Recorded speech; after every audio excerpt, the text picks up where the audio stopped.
Spurned Progeny is a fire boss within the Lords of the Fallen game. This is going to be my guide on how you can easily defeat this boss, and it really should not be too difficult once you guys see what it is we need to do.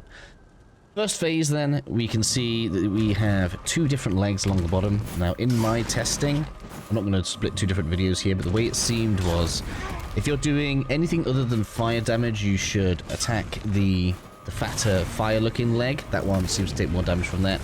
But if you are an Inferno build, when I was doing this live, the thinner leg actually took more damage from fire damage. So interesting that depending on your element, it will change which leg you should target when you are on the ground. In addition, most of its moves are pretty well telegraphed. The most difficult to avoid is its triple explosion from the ground. Has a bit of a delay on it when it goes off. Now, if you are sprinting or rolling, you're usually pretty safe, but if you're just moving and you think you're kind of just moving off of the patch of light you see on the floor, the hitbox is actually a little bit bigger than that.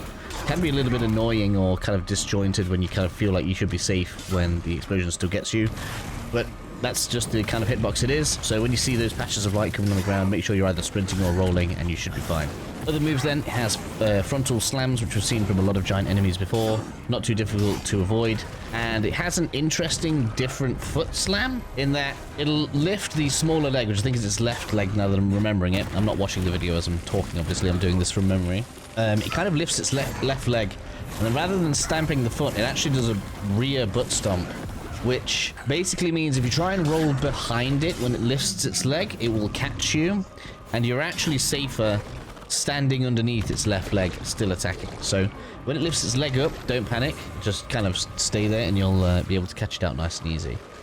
Once you get about a third of its health off, maybe even slightly less, it's going to puke up a load of lava all over the ground. At this point, you need to make your way to the platforms above. And my recommendation here is to ping between the platforms. You're going to see in the video. Go to the closest platform, fire off a couple of shots. Once it gets close to the platform, run to another one. And by the time you get there, it'll usually fire off one ranged attack. It'll either be one of the triple explosions that we were talking about before, which you should already be sprinting, so avoiding that is actually extremely simple.